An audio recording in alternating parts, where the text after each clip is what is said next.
I think the system nowadays is actually designed to catch people out to a certain extent because the government is trying where it can to reduce expenditure on the welfare system. And one way of doing that is by, disbarring people through sanctions, through other qualification conditions, like people have to wait several weeks before they get a first payment of universal credit, for example. I mean, I think this is the thing about it being a patchwork again, that these have all had specific objectives at specific times, and they've all been subject to revisions at different times, and it's not a coherent system anymore. I mean, universal credit was an attempt to make it relatively consistent, but it doesn't work. You know, the sort of the objectives of the Treasury at the time mean that the rate at which it was withdrawn was much faster than was initially intended.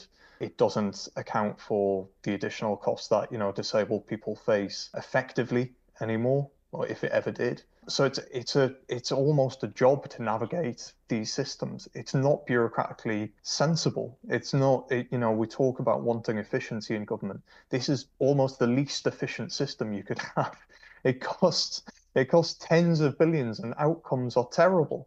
It's as if there's been, we couldn't have designed it worse if we'd conspired to make a worse system. So I think we shouldn't be seeking to defend the current system on the basis of economic credibility because it simply doesn't work. Every reform leads to a higher caseload, worse costs, higher costs downstream, and worse outcomes for people.